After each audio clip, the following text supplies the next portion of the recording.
In our panel, we'll be talking about four sources of existential risk. And when Sheila and I talk about existential risk, we're talking about lights out. Okay. But it turns out that these existential risks are the flip side of vast civilizational opportunities. They are the outputs of complex interactions among forces that we can neither live with nor without. And we have to find a way to manage this phenomenon. Success in managing them leads to a new epoch of human accomplishment because we're talking, among other things, about what can be done with things like quantum computing. Failure leads, in our view, to systems collapse and chaos on a global scale.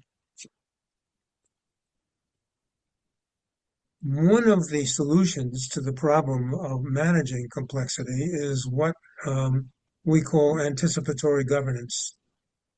We need a form of governance that's equipped to anticipate hazard and prepare for it by adapting in advance of crisis, rather than waiting for the crisis to be so manifest as to be irresistible, if that ever happens.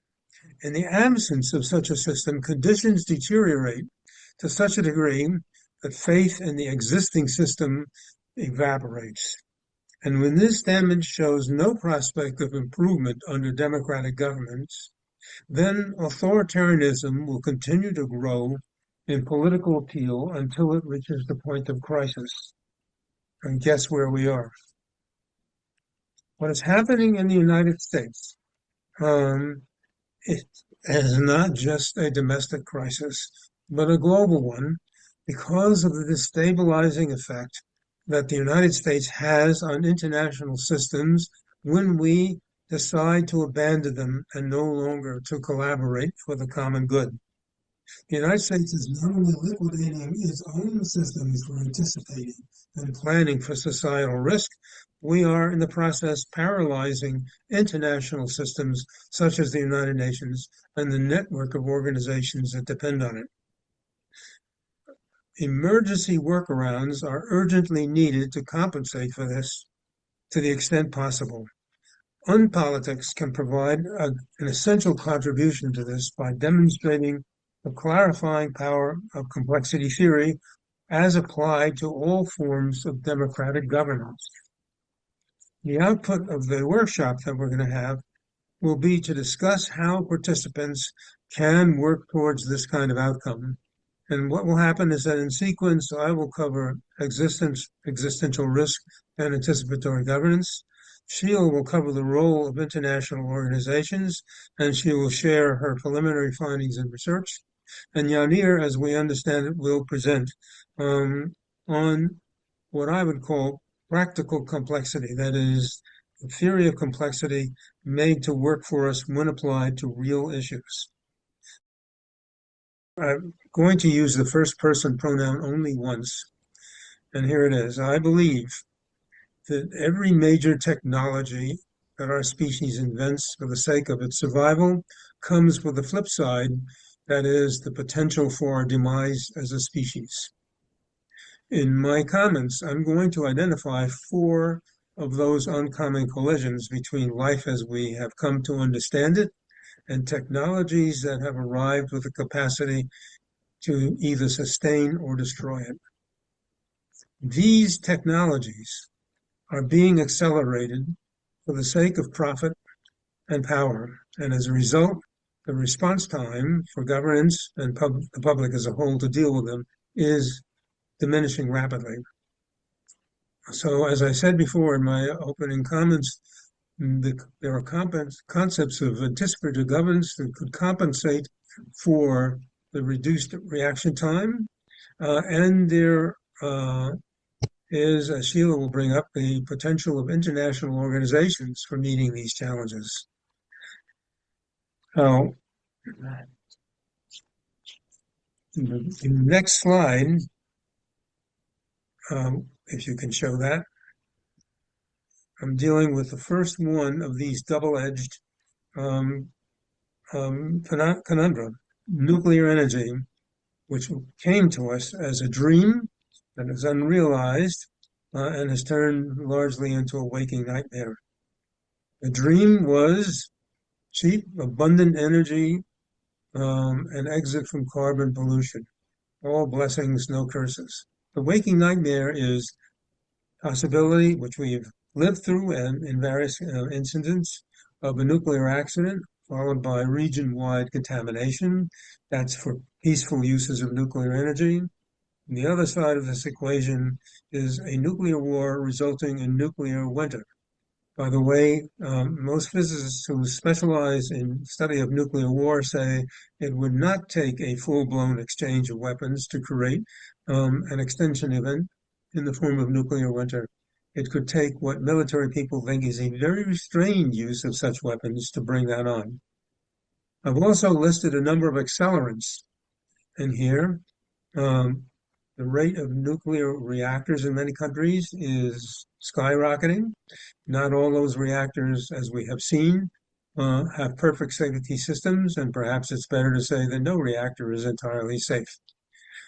What is more worrisome at the moment is the growing number of nuclear weapon states, the increasing number of systems at their disposal, including hypersonic delivery systems, which means systems that are flying at something like 10 times the speed of sound, such as the Russians claim they have, and space-based delivery systems for nuclear weapons. Those systems leading to Skynet launch systems, that is, detection systems and launch control that are essentially run by high-speed computers, if not quantum computers, because there's no time to keep a human in the loop. What is happening in general is a reduction of inhibitions about the use of nuclear weapons, coupled with the end of arms control as a formal process, which has just occurred, and the end of the exclusive nuclear weapons club. And what I want to stress is complex interactions among other forces not under effective control, which may bring on what wasn't intended, that is, the nuclear phase and ends it all. You go to the next slide.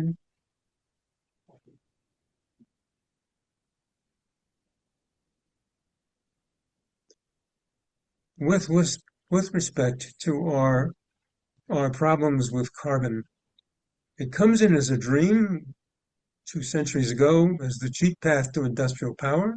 It has continued for many countries up to and including China as the cheapest path to industrial power.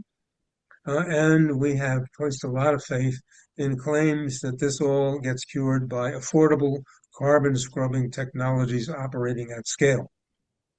The waking nightmare here is the persistent denial that this is happening, unlimited industrial greed, and climate change emerging as a civilization buster. The accelerants are, at the present time, the dismantling of all international agreements for dealing with climate change at the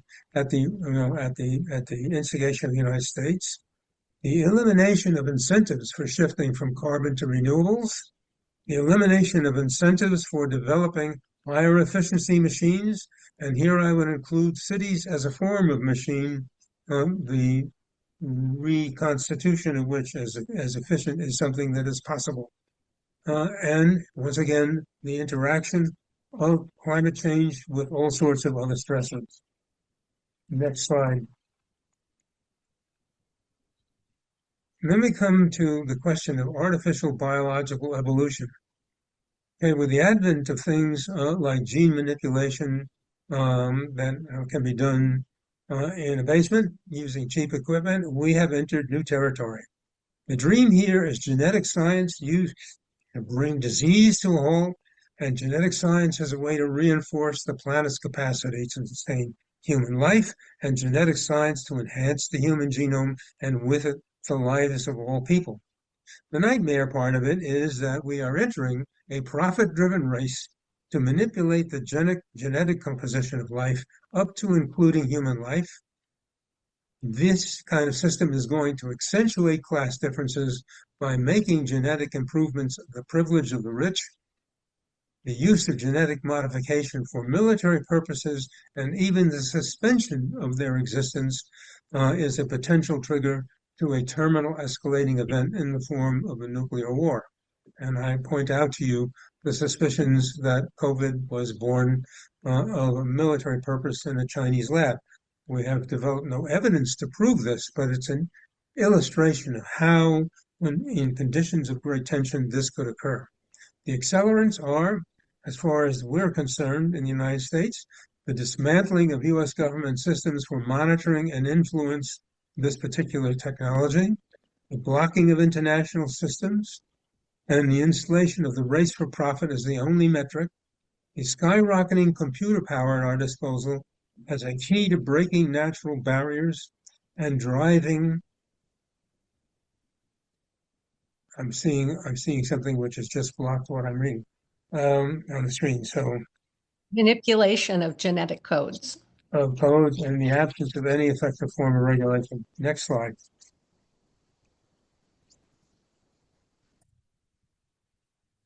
And here really is the biggie. In a way, we're familiar one way or another with these other issues, but this is new, particularly the dimension of it that comes with the possibility of quantum computing.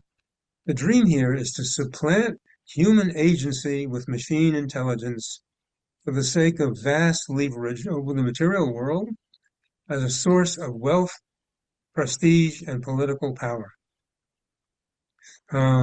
That drives the ambition of scientists, technologies, and entrepreneurs, who, on the other hand, have gradually been awakening to what I call the waking nightmare. Hyperbolic rates of change across all of these categories that we've been talking about, massive societal disruption, human intelligence detached from human agency, and the tyranny of algorithms, the nature of which we do not understand, and the implementation of which we have not approved as a people. Accelerants are the development and deployment at maximum speed, absent legal and effective methods of control or of compensation for effects. The question of a joint human cyber partnership and the complex interaction of this with other forces that we have discussed. Next.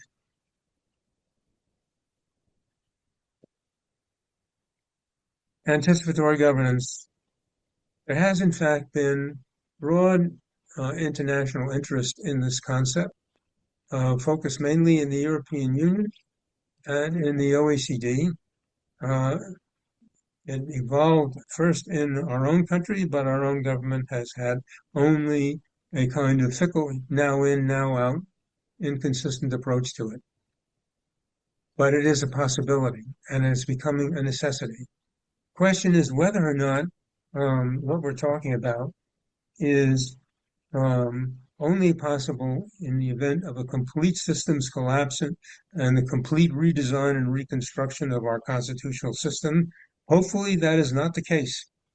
Okay, but one of the things we need to talk about is under what circumstances can where we are heading be averted and openings created to begin this process of conversion.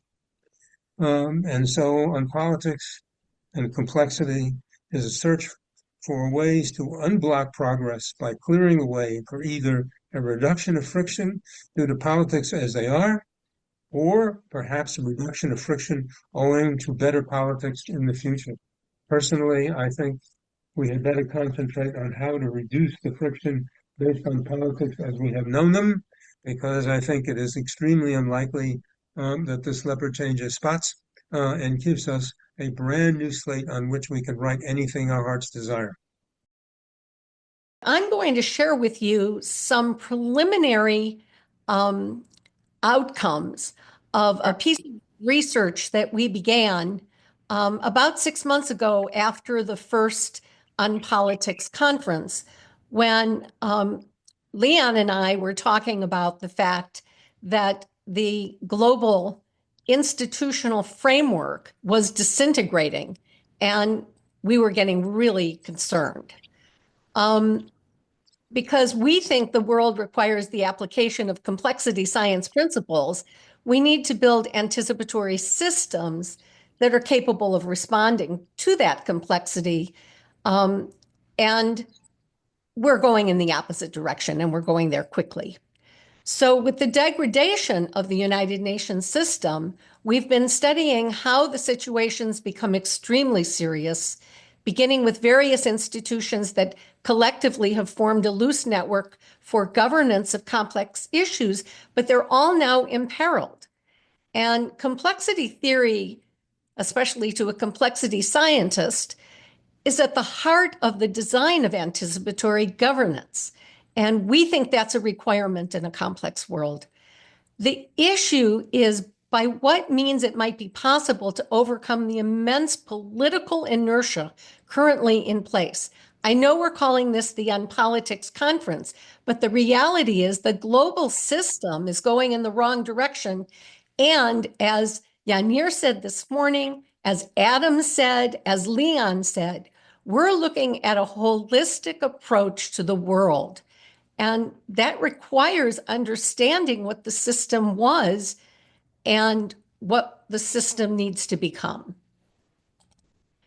So the magnitude of the problem appears hopeless, but it is not, because we are not without agency.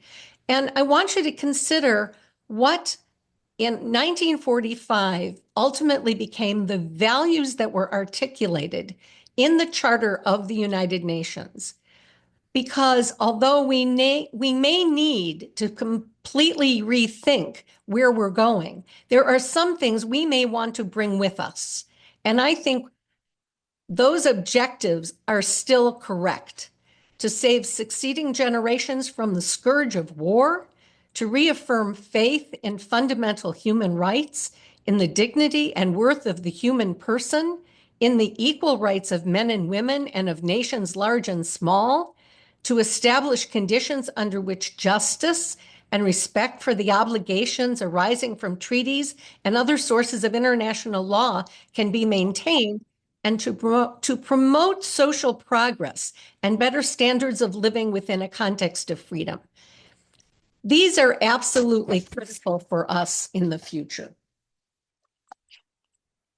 Now, we decided to, I basically organized the global institutions into three distinct layers: the United Nations systems, the United Nations affiliated organizations, and the non-UN affiliated organizations. And while each is essential for the global system because they are all interdependent with each other, the US administration strategy negatively degraded all three simultaneously.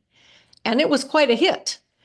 The UN system, these are organizations that are the United Nations. They include UNICEF, the Security Council, the six principal organs and the major funds and programs. But there's a weakness to those, and that's that they're entirely dependent on member state assessed dues, and they're not independently funded. So when your primary funding source disappears, you're in trouble. The UN affiliated, these are specialized institutions, excuse me.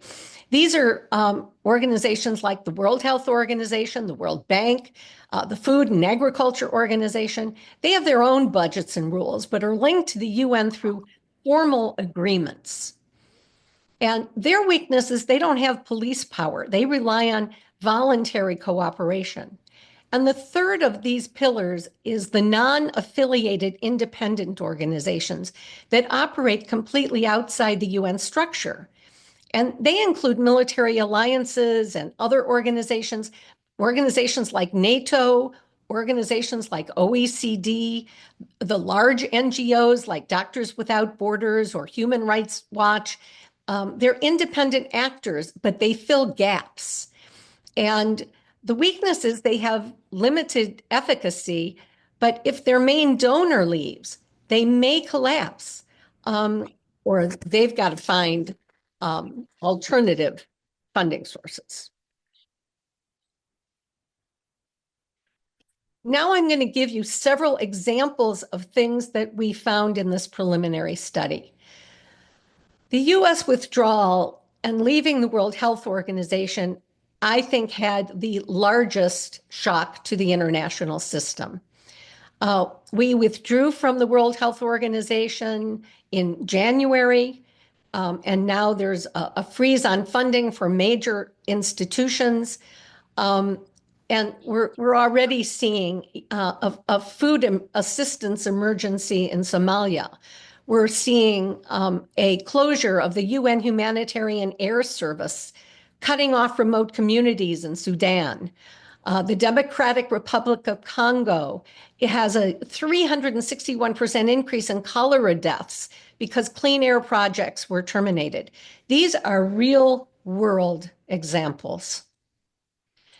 And you're going to hear much more of this from others in this conference. According to Harvard Public Health, the withdrawal um, from the World Health Organization blinded the US to the global tracking of bird flu and other drug-resistant diseases by cutting ties with 127 global laboratories. Can you imagine? And, it's forcing organizations to choose which life-saving programs to kill.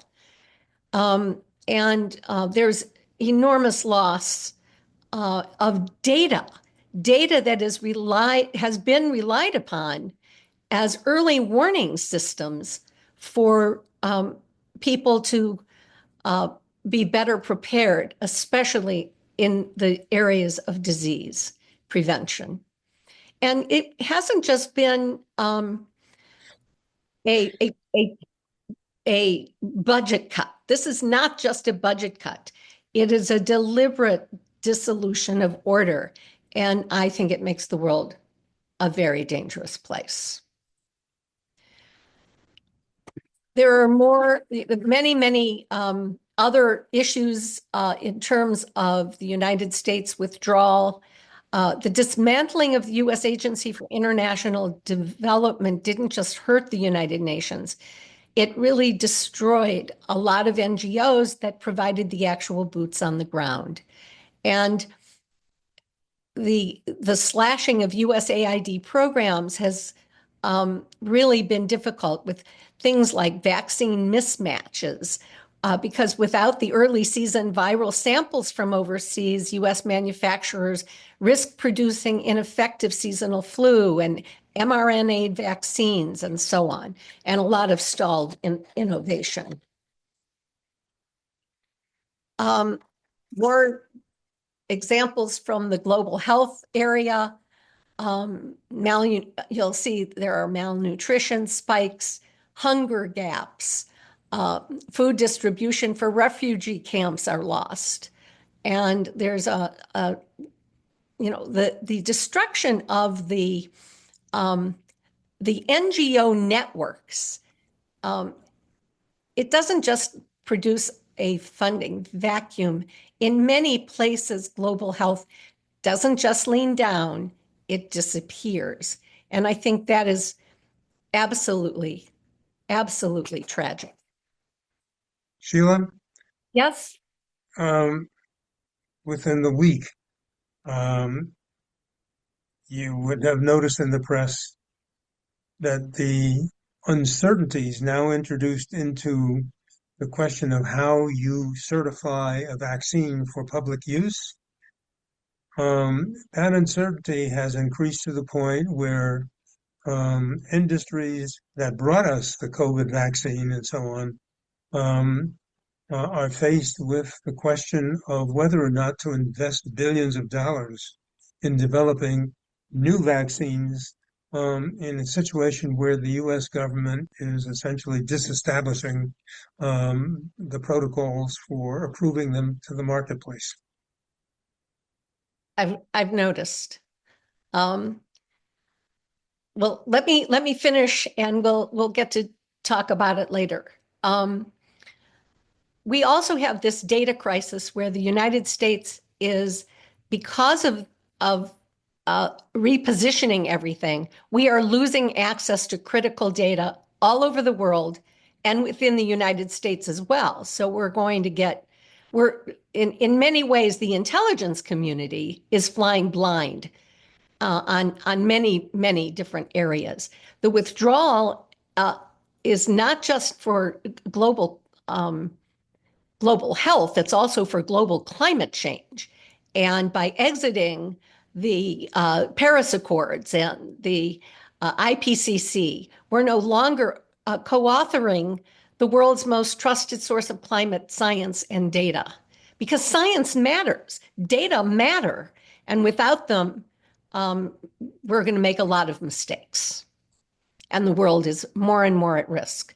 So we have AGI arms race, genomic blind spots, exiting international legal framework, in climate change, and viral dark zones, the data tax. The war peace spectrum is tilting toward volatility. These are all major, major issues. We have a monitoring gap. We have a market volatility situation that is probably beyond anybody's control at the moment. Infrastructure's at risk, both locally in the United States, but also globally in so many ways.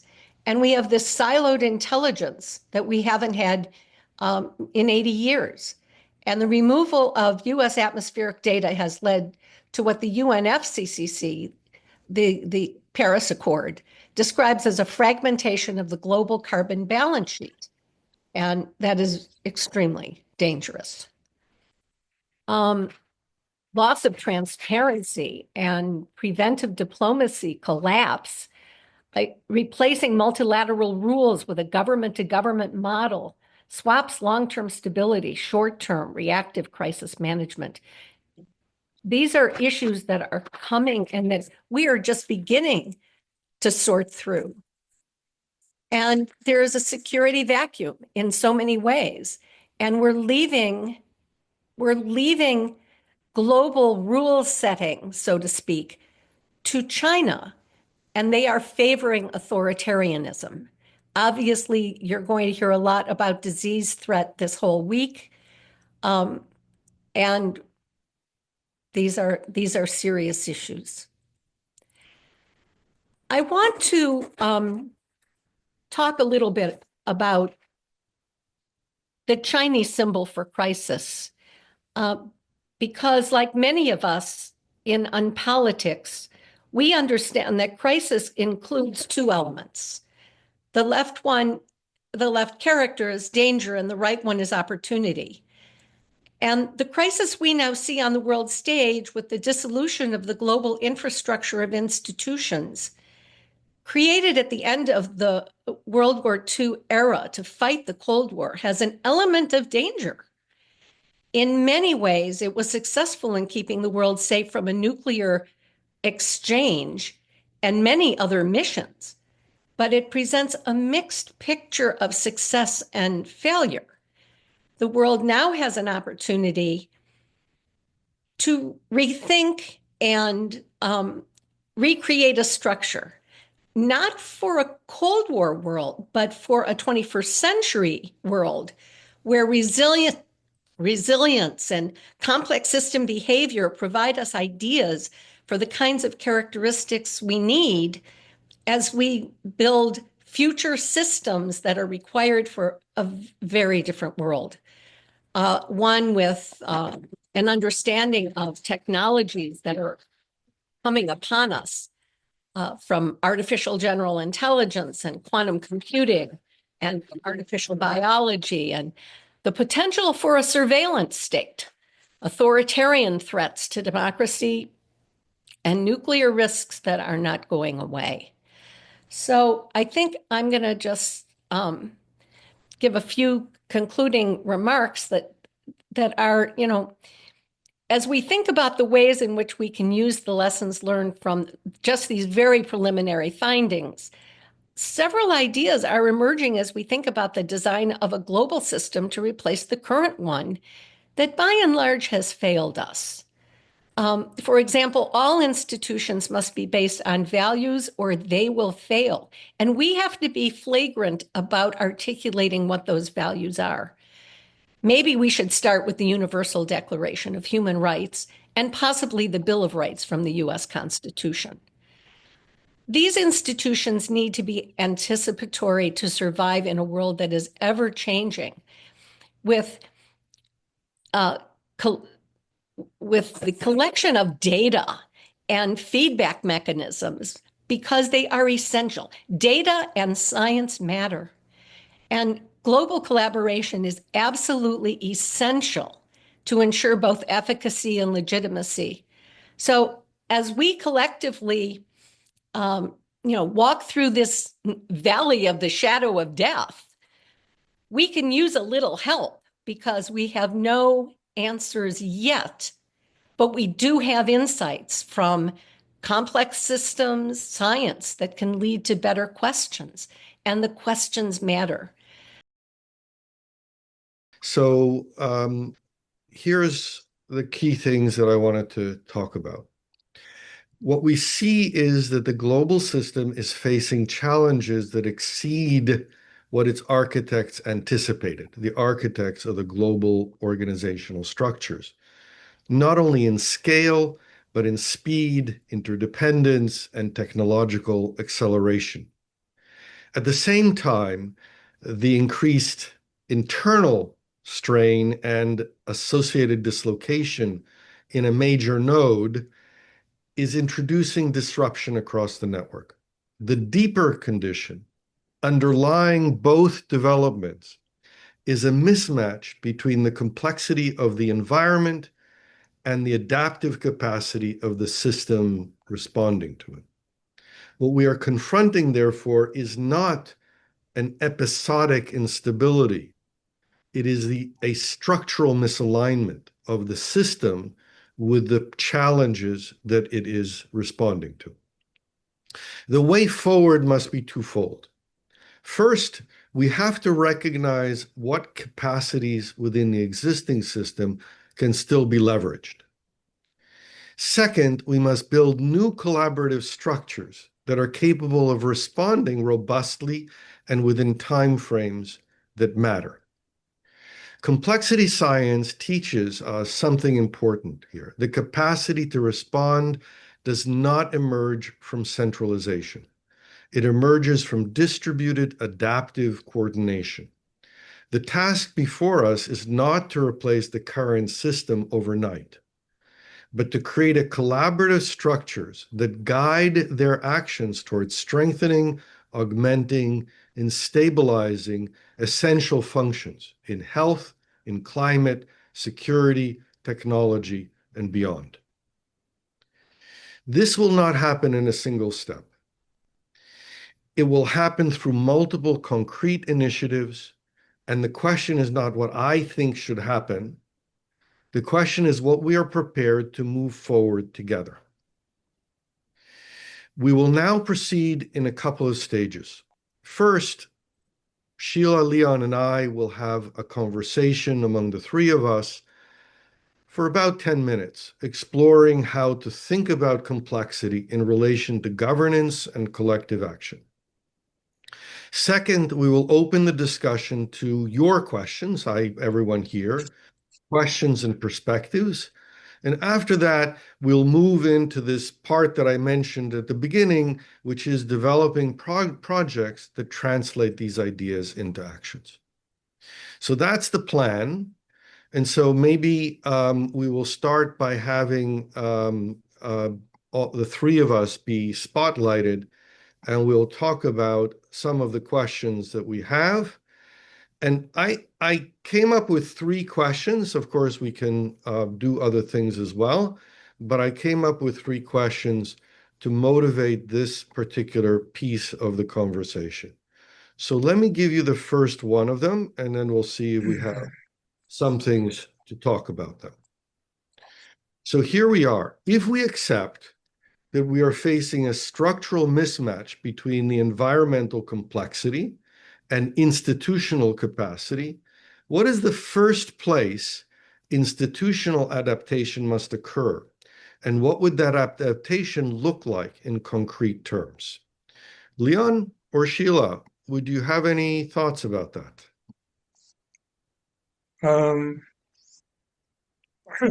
Not sure my thoughts on yours are going to align on what is doable. And right now, um, the democratic system is under pre-planned assault, which is working very effectively. It could be that resistance to this will develop to the point where that can be stopped, but we have already seen a lot of damage. And frankly, that damage is so complete that there is no such thing as returning to the status quo ante. All right? Um, and in my mind, as someone who's participated in a lot of policy making, time is a strategic variable. And the question is, there is a misalignment between how much time it takes to do any of these things and the amount of time that is actually available, particularly since time is the one resource that is essentially its value. Okay, in my approach to these, um, I think, first of all, what we have is a pretty desperate battle going on in the courts.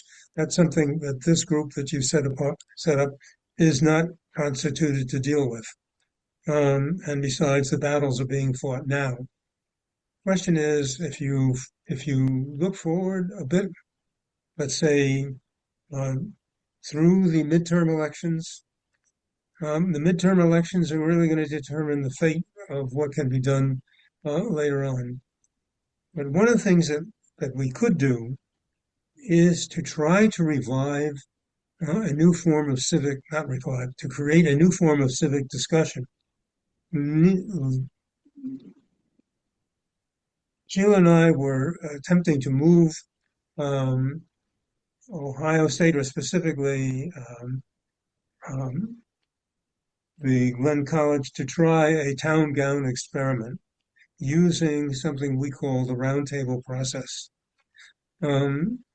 We developed and experimented with a process that was intended to cause people who may have come into the circle with preset ideas to park them long enough to educate themselves in a process that was set up for that purpose, and long enough to begin to debate alternative futures without immediately taking sides across an ideological gap. Our method worked in a variety of circumstances. Um, it's the modern day equivalent of the committees of correspondence that created the American Revolution. Thank you. Something like that needs to be started and has to be started as an initiative.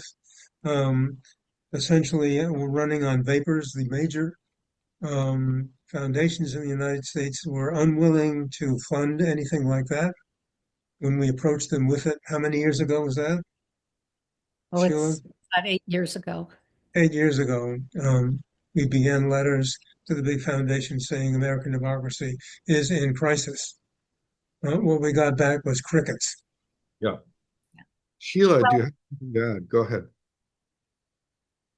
you know, from a U.S. vantage point, we have two major initiatives. One is that we have this broken system in the United States at the moment that is so broken that it's going to require not just repair, but it's going to require also some creative thinking about what is doable. And we don't, because we have also suffered, like the United Nations systems, not just from a disruption, but from a discontinuity, where we had leadership that believed in democracy, the Constitution, the Bill of Rights, the separation of powers, little things like that, to where we have a senior executive who is saying, none of those things matter. I am the law. And I think that that is something that the United States has got to come to some agreement on how we're going to overcome that. I have a recommendation that's designed to be possible in the limited time that we have before destiny is decided in the midterm elections. I think one of the things that is not really front and center in a discussion that's centered on complexity is the question of foresight, which is a different discipline, related but different. And I think that experts should now be using their spare time, of which they have plenty, to apply foresight to an analysis of the consequences of what has already been done on a timeline. And that is, in X number of years, given that we have done this and this and this, what we can reasonably expect is that, that, and that. In order to begin, to think about how to fix what is broken, you have to make an assessment of how broken it is. And right now, there is zero potential to launch a major fix-it campaign between now and the midterms. And the midterms will determine whether we have to live with this mess indefinitely. But what we can be doing is thinking about where this is taking us. And in particular, would not only analyze this issue by issue, like nuclear weapons, unbounded biological manipulation, and so on, but what happens when these things start to interact, which is the new factor here that is rarely taken into consideration. People are experts in their own columns, but their own columns contain things which are vigorously interacting with each other. It's the interaction that I would hope one could organize a process to start looking at so that we have a better sense of how the world is simultaneously mixing and matching these forces and where they might wind up. With that Right. insight, you could start taking advantage of another thing which I unfortunately think is going to be available as a resource, and that is suffering. Yeah. So let me go to the second question. You've actually already responded to the third question, which was about if renewal of public fora is essential, what is the smallest viable step actors outside formal institutions can take that would strengthen that function now? So you already answered that one.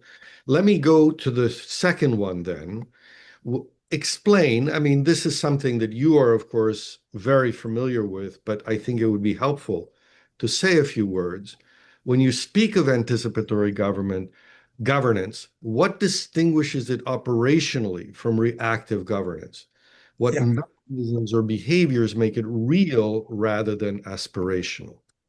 What do you, first of all, I think I managed to write the first comprehensive discussion of what this is all about, and I don't think that it has been surpassed. What it boils down to is providing you understand the existing systems well enough, is to look at how the existing system isolates functions that should be integrated, and then how to modify those systems so that integration occurs and is applied on a dependable and systematic basis. Leon, would you Um, give them the operational definitions of the differences between governance and government? yeah, well, we sort of invented that. But government, as we use the term, is a system of institutions and laws and protocols for how all these interact in a formal sense. Governance is what happens when the people enter the picture. It's the interaction between the people and their values and government, regardless of which way the government is trying to go. And in many ways, the people and their values are more stable than government is, especially in our system, because we are reached a point where we savagely dismantle whatever was done by somebody else and start all over again. We're getting to the end of the time of this segment. Sheila, do you have an additional remark? And I'll make a couple of brief remarks too. Well, just that one of the points that we probably should talk about is the outsized influence that the United States has historically had on the world since World War II. And how do we make the world of the future a little more equitable so that no one player can take hostage others? And I don't think as a global community we have done that at all I'm afraid very we well. disagree. We are not a global community, far from it. We're not going to be. The closest we got to it was the Western world, which until we destroyed it, cohered.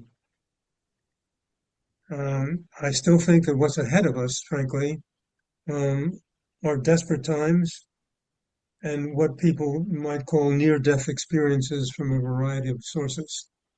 And what you should be thinking about is how to take the emotional and political energy of these experiences and convert them into an impulse for change. Great. That's what we did. That is what we did in the Depression. Going into the Depression, people in this country believed in the kind of economics that Herbert Hoover practiced. Um, it took the Depression to crush that confidence and to make people feel that if things weren't changed, they would have to be torn down to the roots.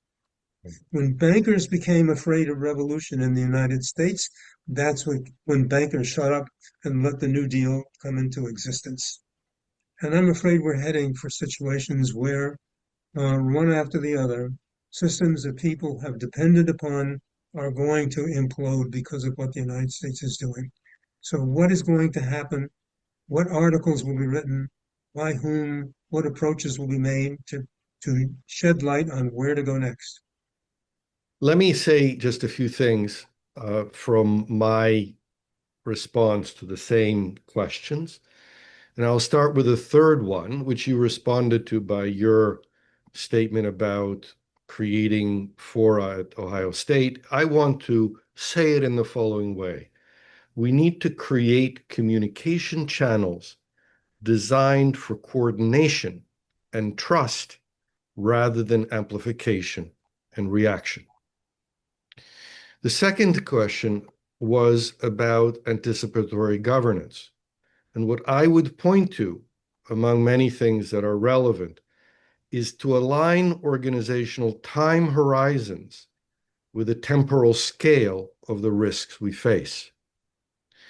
And for the first question about the structural mismatch between environmental complexity and institutional capacity, where does institutional adaptation must occur? What would that adaptation look like? And for that, I would point to the thing that I've already pointed to before, which is to form small action-oriented teams. And the point is that many of the things that we're talking about require multiple different things to be done in multiple different places. And that would require us to have teams organized around specific opportunities that we have for making change.